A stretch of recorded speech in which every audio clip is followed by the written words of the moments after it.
Hello and welcome back once again to Organic Cardboard. My name is Owen Kneep, and today I am so excited to finally get to my review of OrcQuest Warpath.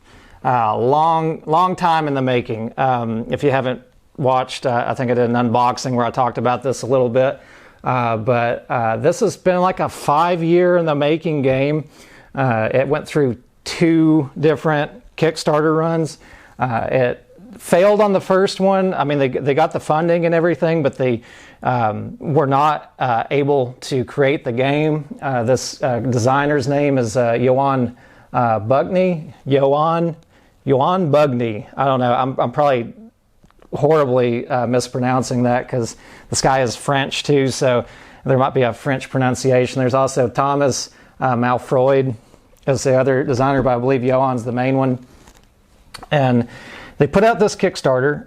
Like I said, I think it finished in 2018, and they got all their money together, and they just weren't able to make it happen. It's a pretty big game. There's quite a bit of miniatures, kind of expensive to produce, and he never quit, and he pushed through. He got Monolith Games actually ended up picking the game up off of him to produce it, and so now Monolith, they put out a second campaign that was almost like a pre-order because it already had everything revealed. They were basically just saying, we're going to produce this game. This is definitely going to happen. Who wants to get in on it? So that's what I ended up doing. I actually don't think I backed it. I think I went in on a late pledge kind of pre-order thing for the game. And it's about the only way that you can get the game right now. I guess they're waiting to see if there's enough success with it before they do a reprint of it. Hopefully they do. It's a really, I think it's definitely a worthwhile game to reproduce, but it is definitely not without its faults, and we'll kind of get to that as we get going. So OrcQuest, the main overview of this game is that it's kind of, he took a lot of inspiration, I believe, from HeroQuest. I never purchased HeroQuest, never played it, but I think that's where the name's kind of a play off of. But as far as I can tell, it's a more much more developed kind of experience than HeroQuest was. But OrcQuest is more or less a system that you're going to be playing that's sort of a dungeon crawler-esque kind of game, RPG.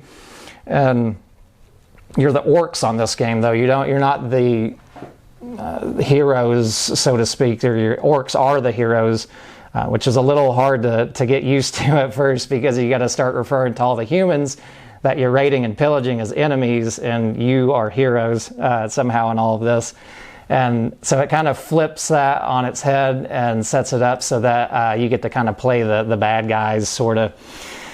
In fact, they're so bad that their god's name is Badass, and that kind of plays into the humor of this game.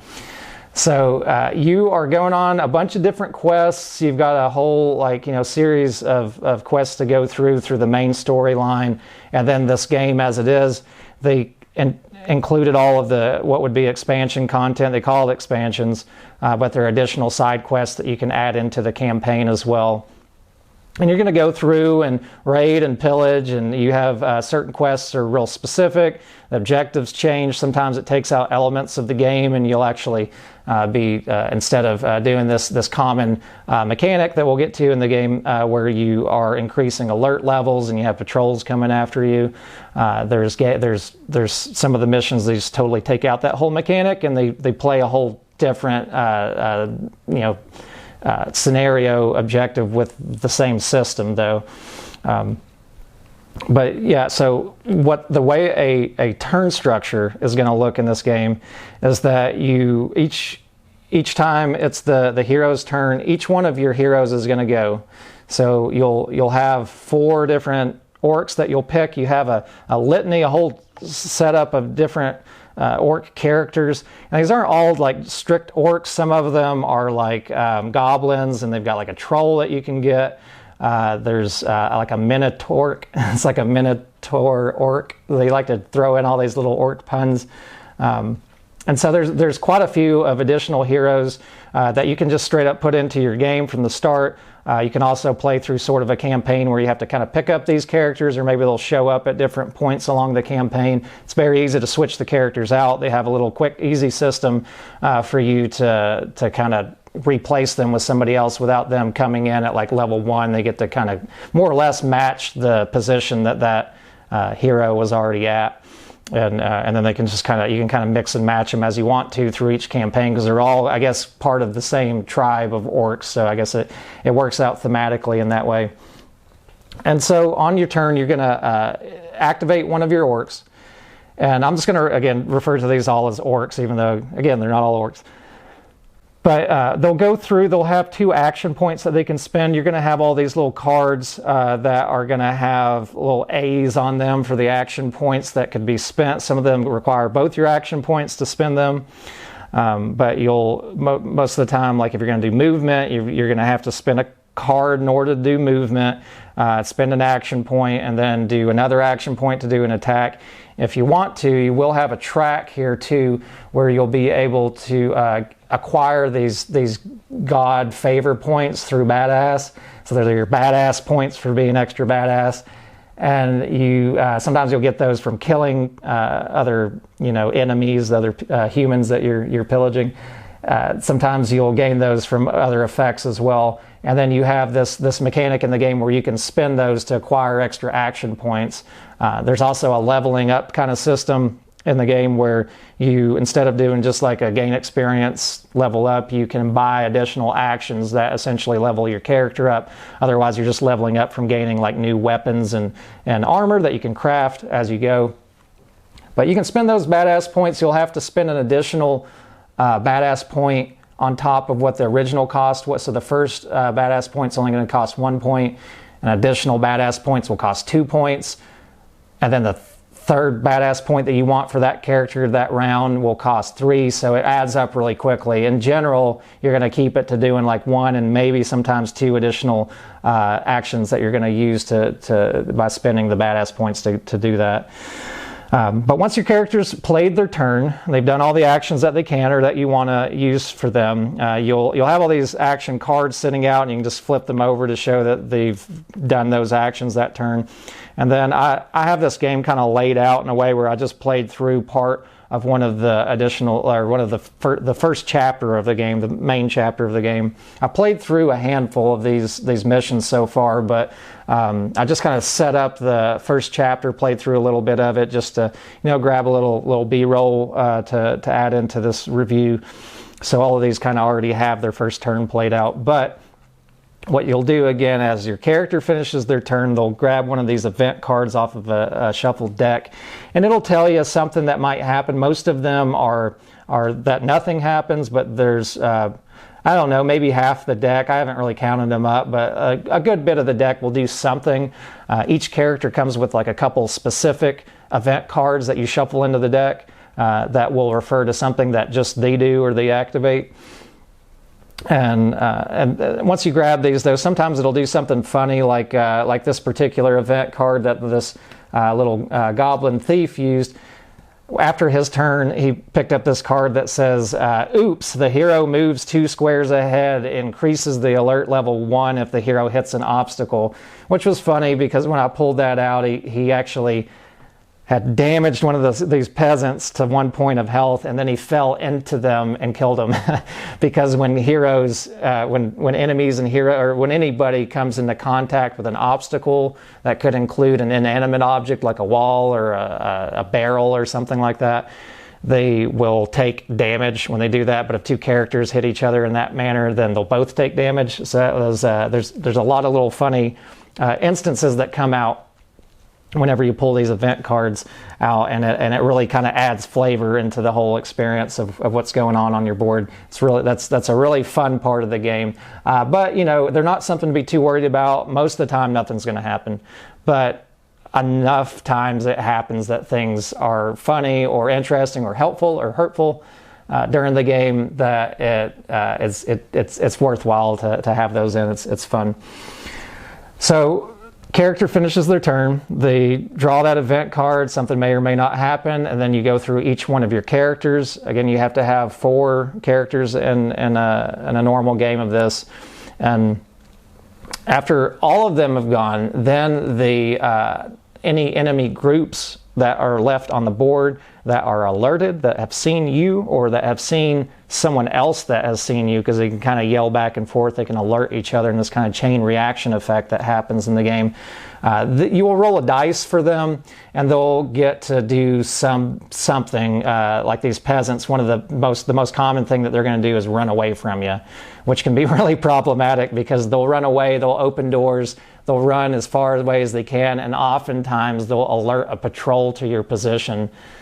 And if a patrol gets alerted to your position, they have what they call a bell ringer. They'll assign one of their characters as a bell ringer, one of the human characters in the patrol, and they'll just take off and bolt towards this bell to start dinging it in the town, and it'll severely start increasing your alert level up. If your alert level goes all the way up to 15, then you just straight up lose. So you really have to be stealthy in this game.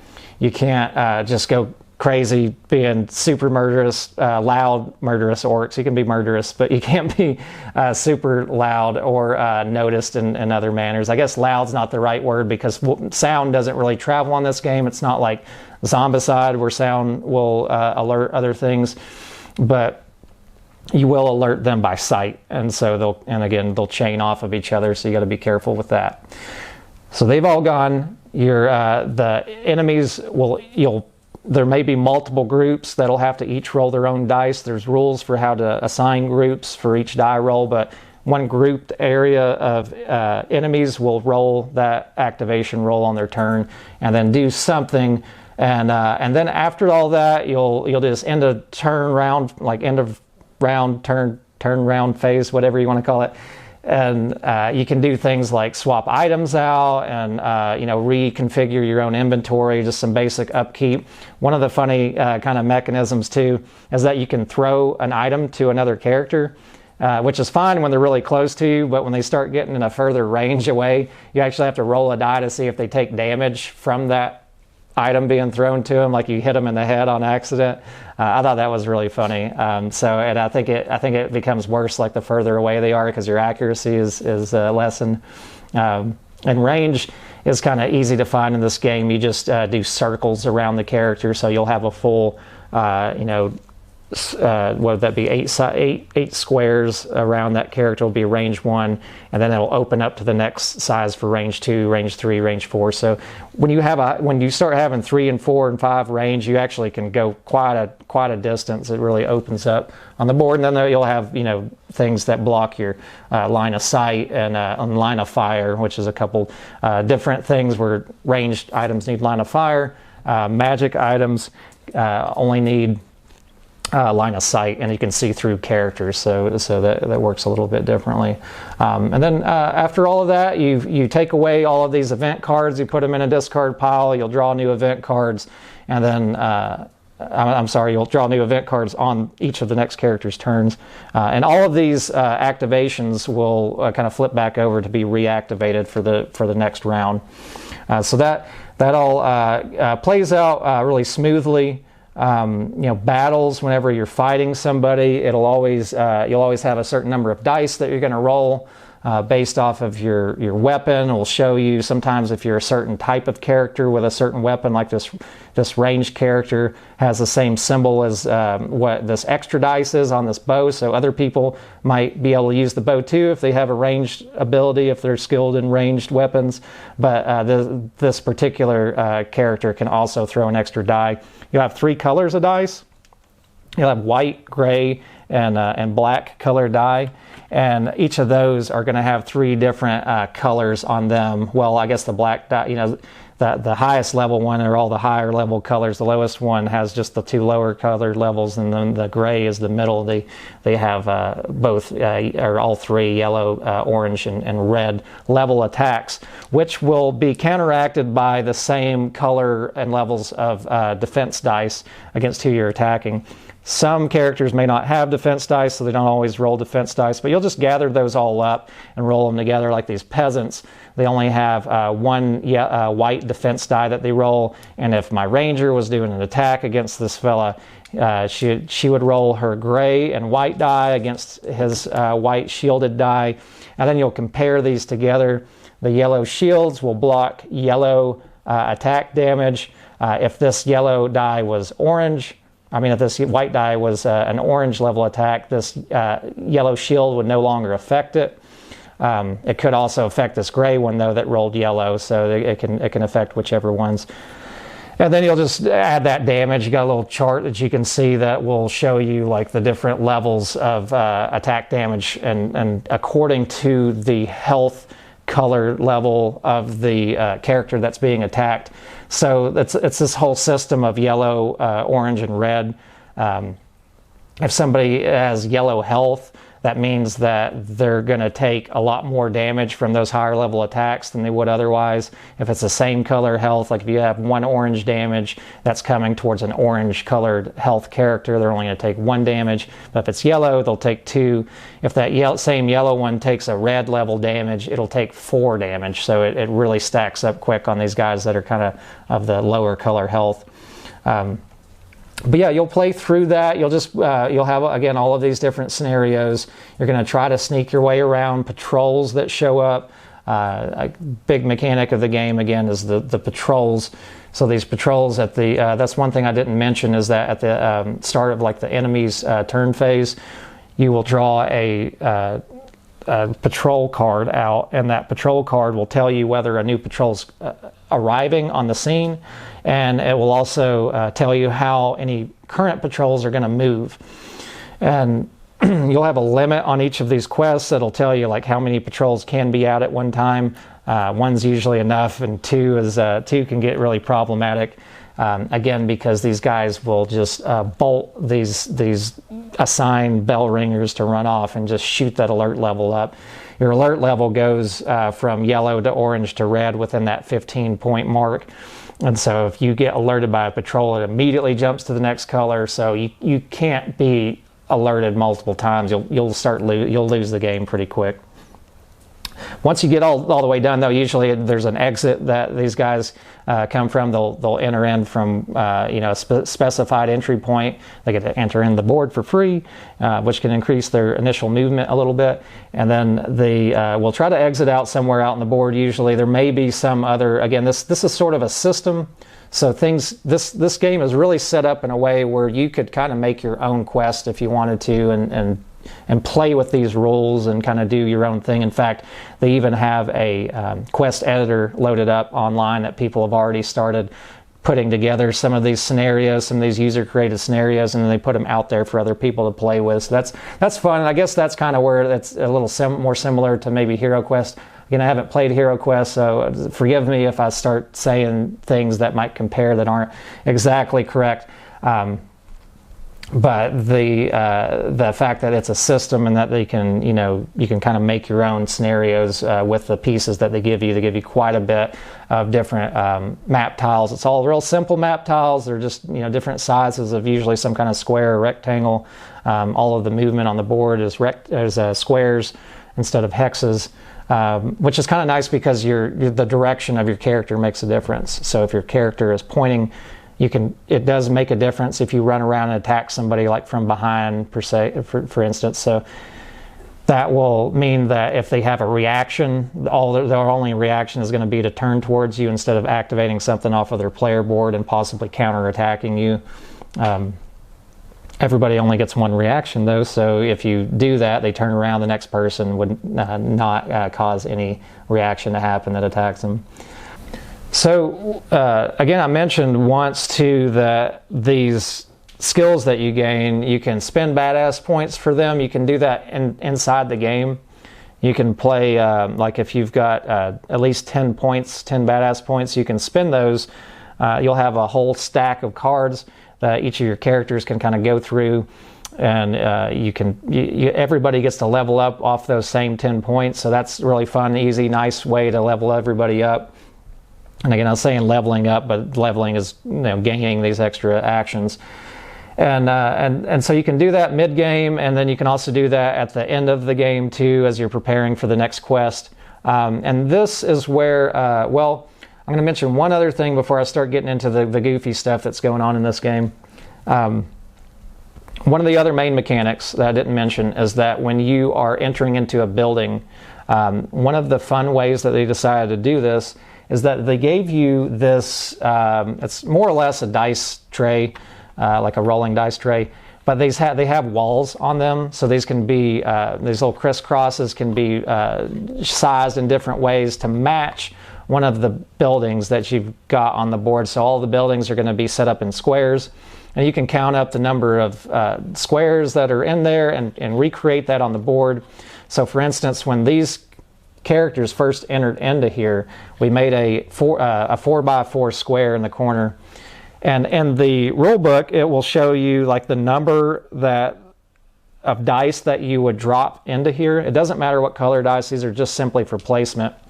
And so you'll drop these guys in here, and then you'll look at the squares, you'll see where the dice are on, the majority of the die is on, move it into that square, and then you compare that to the map, and that's where you will draw these little tokens off. You'll have a randomized stack, you'll have the stack of tokens that you pick out for each scenario that will have a specific number of different enemies that may show up during the game.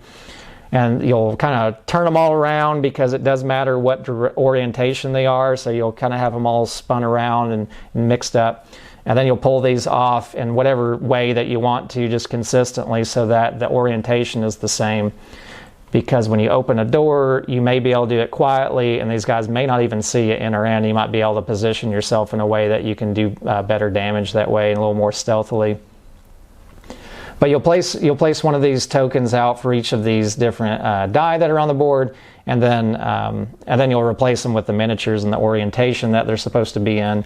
So that works out pretty well. If you run out of characters, I believe it just like increases your alert level. I think that's something that Zombicide kind of does in a similar way. This game there's certain similarities to Zombicide in this game, because of the patrols and the way that the patrols kind of enter in, and they can kind of wreak havoc when they see you, and it can get really hairy because all of these people can start fleeing around, like running away from you and alerting other people. So it can get hairy pretty quick. And that kind of feeling that you get from Zombicide, and also the idea that there's so many miniatures in this game, and if you run out of those same miniatures, that you're going to also increase your difficulty in the game and cause other issues to happen. Zombicide kind of does something similar to that, but otherwise the games are pretty different, both in their theme and then the system itself. But now I'm going to go ahead and I want to talk about the things that are really goofy with the game. I'll start off with something simple. So there are a lot of these terms in the game, these different things like this reaction that he has for counterattack. All of his activations on this peasant, he's got flee, cowardice, assault. My Orus character here, this big warrior orc, he's got smashing ability, and this other one's got agile. You have to look all of these up in the back of the book, and you'll have like this whole glossary of terms. You've got terms like piercing, and you've got brutality, and you've got ferocity, and it's a lot. That's the only part of the rules. Well, I won't say the only part of the rules, but that's the main part of the rules that like takes a while for you to like start to sort of memorize. Those first games, you're gonna be flipping through that book like crazy. Just constantly going back and forth learning these terms. Other than the terms being kind of difficult to learn with the rules, there are some ambiguities in the rules. One of them being like what constitutes an attack. There are things that, like your enemies will have reactions off of attacks. There's abilities that do things like projection that will take a character and throw it into something, or throw an inanimate object at it. It doesn't really state if that's an attack or just an action. It's a little confusing because like if you just move a character over one space, does that count as an attack? You can also move your own people over. You know, so like that there's little things like that that are a bit confusing. One of them in particular, like this Warlock's character, he has a staff, and the staff has 2 effects that his staff can do. You pick one of them. It does get real specific with this, even this particular item as an example in the rule book. And so he can do a magic attack at 3 to 4 range with a gray die, or he can do a magic attack at 1 space away for push 1. So he's just pushing a character. And it does refer to that as an attack. In the example, it says he can either make a magic attack at this level or a magic attack with a push 1. But then you have another ability on there that has, it's an ability, it's not on his weapon, and it says projection 1. So is that projection 1 an attack? Are they going to react? We don't know.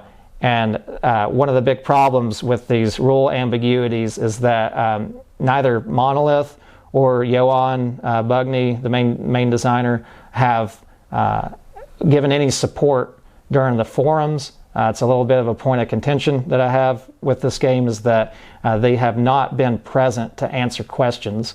Now, at the time of me recording this, they haven't.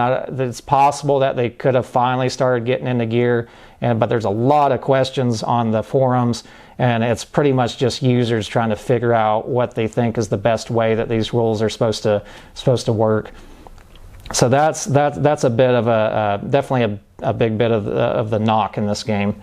Now, the biggest problem by far with this game that is unfortunately is going to really knock down my rating of the game, and I will preface this by saying I've had a lot of fun playing this game. This is a really fun game to play. But the one big knock that I have is that they did not give you a complete rule book when they sent this out. This game was supposed to have been finished like, you know, at least 4 or 3 years ago. And in that time between Johan creating this and getting it out to Monolith and it being produced, there are significant portions of the rules specifically pertaining to how a campaign works. You have all these expansions that you can add into the game, and they do not give you any direction for how to add those into your campaign. There are vague references and Kickstarter like updates that talk about, like, what do they say? They say that, I think I'm going to make this campaign, I'm paraphrasing this, but it's like, I think we're going to make the campaign so that you can only buy 1 skill during each level. That's to keep you from like getting overly powerful. It's like, okay, no rules for that anywhere in the game that mentions that. I think we're going to have this is going to be the structure, more or less, for the game of how to add these different expansions in. Like if you want to go start with this one, and maybe you can start with either this one or this one, and then go to this one, that kind of thing, which is fine. They did not include all of the expansions. They didn't have any, there's no direction for how to like nerf your characters a little bit so they're not too powerful. There's not any one-shot, like, you know, like Zombicide does this, where they have all of their different scenarios are essentially all one-shots, right? And there's no rules for how to one-shot any of these different scenarios, and there has been no response for this. I think the last update that I saw them actually, last comments that they were actually answering, that Monolith was answering, was like back in maybe July or August. And then there's been tons of questions and just nobody there. And it's like they don't, it's like they either just are working on something else and they don't care about it, or they just don't have the manpower to put somebody on it, or they've just kind of forgotten about it. Like, we've already produced this game, let's not worry about it. It'd be very simple for them to just say, hey, we're working on this, we're going to have an update come out, don't worry.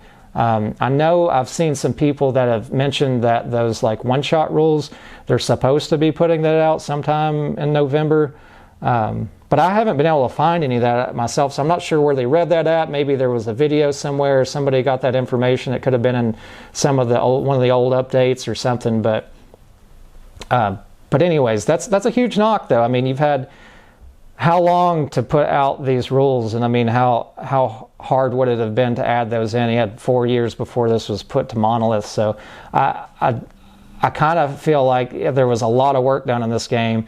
Maybe it sat on the shelf while he was like trying to figure out how to get it financed, got Monolith to buy it. I was like, okay, here, you can have it, do what you want with it. And now it's like maybe Monolith thinks that the designers should be adding in comments, and the designer's like, I'm done with that game, I already sold it to you. Maybe they're trying to pass the buck back and forth. I don't know. But that really knocks the game down. It was really frustrating when I found that out. I have found where it's, the people that have the game have kind of decided that they more or less feel like they have the direction that you should go in the campaign as far as how to go through it in a orderly fashion. And then the only nerf again that you would have for keeping yourself from being too powerful so that the mission's not too easy is that you that vague reference and that update somewhere that mentioned that you would only gain one skill. So I started replaying the campaign. I played through like 3 of the chapters in the main storyline. Again, I really had a good time with that. But then I realized too, like my characters were getting really beefy. I was buying a lot of skill points because again, there's nothing in the rules that says that you shouldn't be able to buy multiple skill points. It even specifically says you can buy them mid-game, you can buy them at the end of the game. Nothing that says don't buy more than one in a campaign.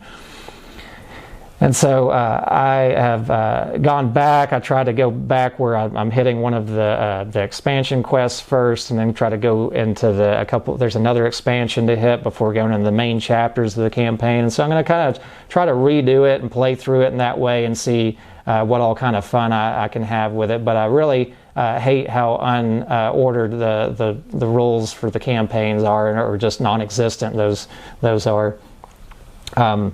I think that's like my biggest knock over the game, but otherwise I've again really enjoyed this. I've had a lot of fun. I've played about maybe 5 scenarios so far, 4 or 5 scenarios. There's one of the first scenarios, if you're going to play through what people think is the order that you're supposed to go through, is to fight this big troll. And so with that, like it was really difficult because none of my characters had any extra items. They couldn't really pick up any items during the game, and so I had to actually play that a couple times. I guess that's where my 5th play would come from, is because I had to replay that one. And at the end of it, though, you get to gain that as a character, and then you can use it through the rest of your quests. That was really fun. I had a friend come over to play that with us, so we had 3 people playing at that time. And it's more or less the same experience playing solo as it is playing with multiple people. You're just like a lot of these dungeon crawling kind of games, you're sharing characters and pretty much just discussing more, so it might increase the time of your game a little bit because you're having to bounce thoughts off of each other. But we worked together really well, and we were able to defeat that big Abgril troll character. So he goes from being a boss, an interesting boss fight with extra boss mechanics where they have real special reactions, and you fight them very differently from any other character. Now he's part of my party. I can use him in these subsequent quests, so that's a lot of fun. For some reason, something about like the way that this theme plays out in the game, these simple little event cards that again a lot of times don't do anything, but when they do, it can be really funny. I had one scenario where I got into a lot of trouble and had activated these patrols, where one patrol activated another patrol, and the bell ringer reached the bell to ring, and my alert level was shooting up, and I'm like, man, how am I gonna kill these guys? I was stuck in a room with other people I needed to kill, and so I was just like, well, let's just see what I can do. I ran out. I'm trying to pick these guys off, and one of the event cards that I drew happened to be something called polymorph, or hop is what they called it for whatever reason, and it activated my wizard that happened to be in the right position to just turn somebody into a chicken. So he just like popped him into a chicken for one round, one turn or whatever, and then my little rogue, little goblin thief character, Mech here, took off and ran after that chicken and ate him before he turned back. So there's chickens that can show up on the board, and they normally just like give you like 1 point of health Whenever your character walks over them, they just kind of gobble them up.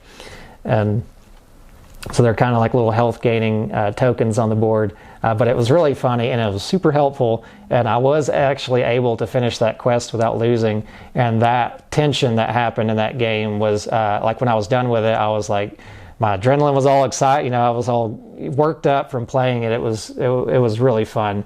And I really enjoyed the kind of stealth component of going through these different buildings and trying not to alert any of the patrol characters. That plays out in a way, though, that it just makes this kind of dungeon crawl feel a lot more entertaining to me. You're not just simply running through tunnels and reacting to things that show up. You have to really block yourself off, keep doors closed. You have one character that can't open doors, Oris here. He has that smashing ability, so instead of him opening a door, he just smashes the door open so it can't be closed again. So you have to be kind of careful about who opens the door when he's around. But he can do like extra effects where, like, if he hits if an enemy happens to be right behind the door, he actually slams it, and, you know, smacks into them. They take damage and can potentially damage somebody behind them too if they fall into him. So that can be really fun to go, oh, let's see what Oris can do. Let's just have him run in there and see if he can smash some stuff. And then meanwhile, you have the stealthy characters like that goblin thief can go invisible, and he can move through a door without opening it, so he can just sneak in there and see who all's in there. And then he has reactions that can happen if somebody's behind the door. Obviously, they're going to see him. You know, he's going to bump into him, and so then they have to immediately react off of each other in that way. So that's really fun. I enjoyed that. You know, one of the things that I didn't really go over too much is that as you're gaining resources in the game, sometimes the people that you kill will give you like a random draw off of this item deck. All of these items can be broken down. Sometimes you'll get them and they'll just be the simple resources. Like this one's just 1 leather. There's another one here that's for 2 metal. But even your starting weapons, you can choose to call it wrecking up. You wreck it up and you can turn it into these components to be able to use to upgrade your weapons. So as you go, you'll start finding a bunch of weapons that maybe you can't use, or just a bunch of extra resources, but it'll show you how much you need on your card in order to level it up to the next level. That might give you an extra attack die, or might level up the color of one of your attack dies. That works out really well, and you can get some really beefy setups because some of your characters can hold like 2 weapons, or everybody can hold 2 weapons. But if they're like the same kind of attack, like 2 daggers with this goblin thief, he can roll both the dice for each of those weapons. So that's pretty fun how that plays out. So eventually you get up to level 3 weapons, and you're really getting it rolling at that point. Especially if you have 2 of the same weapon type, one in each hand. They did the inventory in a kind of an interesting way too. Each of your characters, it'll have like a number for how much they can hold in their backpack. Each of your the different weapons has like a weight rating on it, so they can only hold so much. Their hands, they have 2 hands, so they can hold up to 2 things in them. You can never hold more. But some of the weapons are 2-handed weapons, and it'll tell you that. But then you have a weight rating too on your hands, so like your thief can't hold 2 big claymores in his hands, but Oris may be able to, as long as it's a one-handed weapon to begin with. And then they have a certain weight rating for their body, like their armor and stuff too. So then you play off of all of that, and it all means that the theme of each of these classes of characters will play itself out in a logical way as you go. So that's another thing that's really fun about the game, is just running around breaking stuff and getting extra items. Again, Oris' smashing ability, you can smash tables and barrels and just immediately get resource components to build other more advanced weapons afterwards. You can get these additional cards too. You'll get these magic, like little crystal things or whatever they are, gems or something. And they can enchant your weapons, so they can add extra effects like that ferocity we were mentioning, or brutality. You roll an extra die whenever you do that attack, and it can possibly activate it.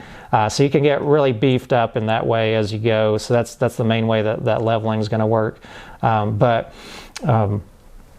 I think that pretty much covers, though, the game, what's going on, the things that are fun about it, and the real problems with it, which is one of the big problems I have then with this game is how I'm going to rate it. Because, man, I really enjoyed my time with it, and I want this to be a great game. I want it to be a complete game. I really feel like, and I don't expect them to do this, but I really feel like they need to do a new rule book and send it out, not just simply go, oh, there's a PDF online. They're going to disagree with me because that's going to be, like, I'm sure, a huge expense for them to do, but they sent out an incomplete rule book, and that is a huge negative for this game, especially for how much time it's been sitting out there when it could have been finished.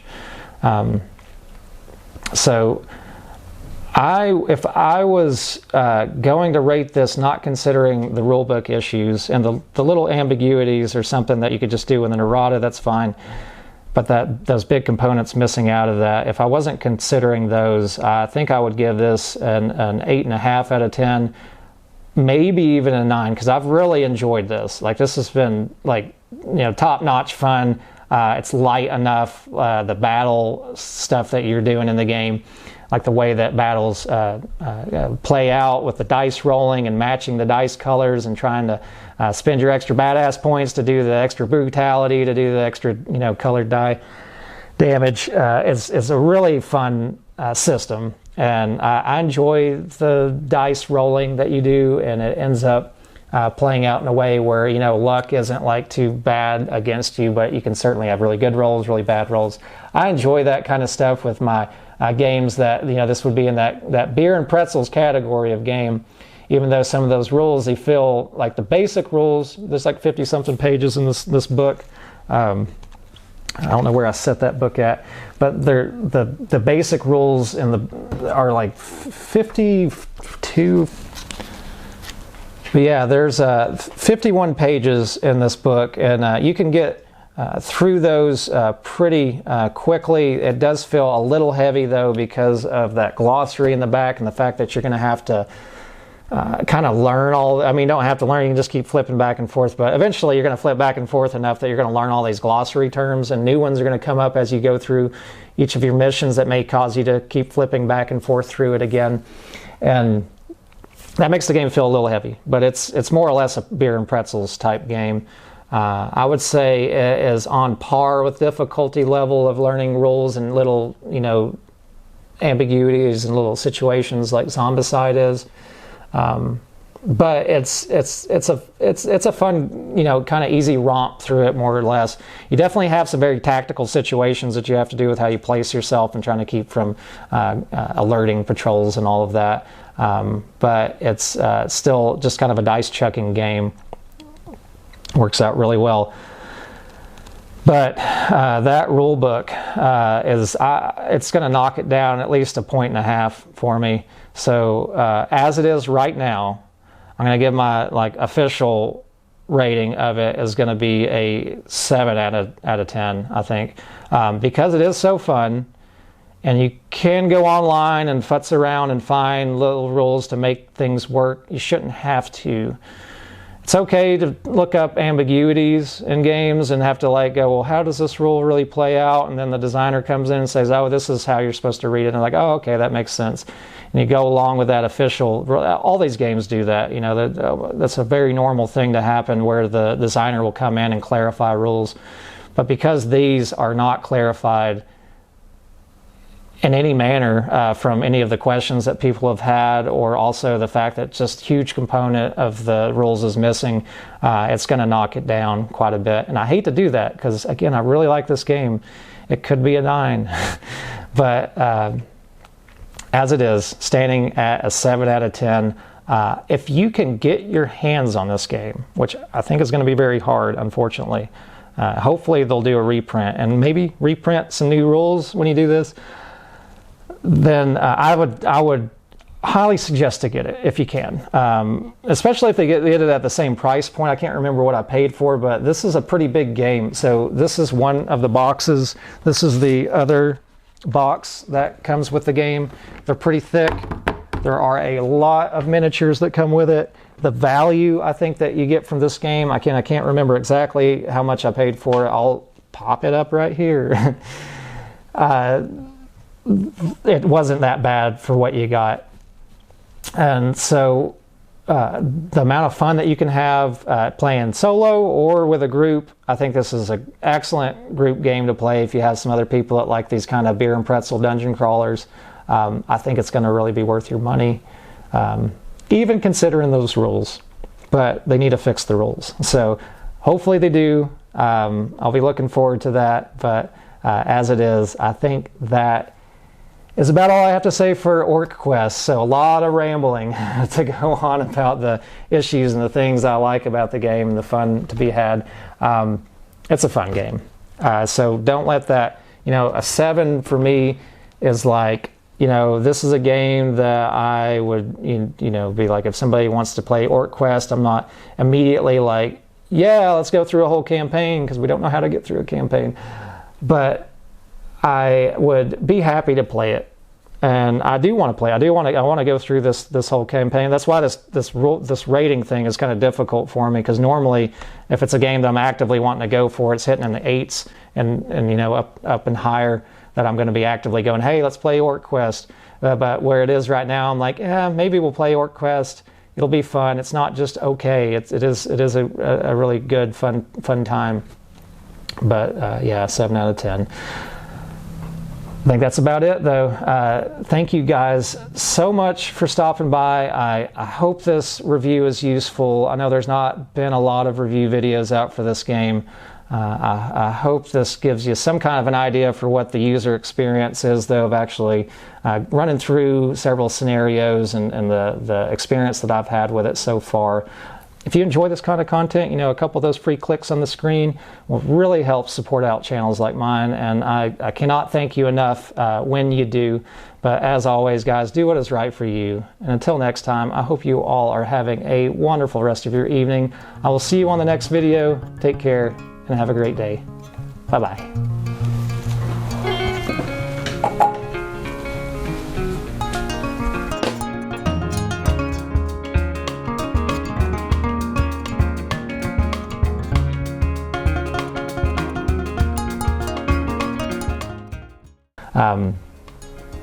But that all plays out pretty well, though.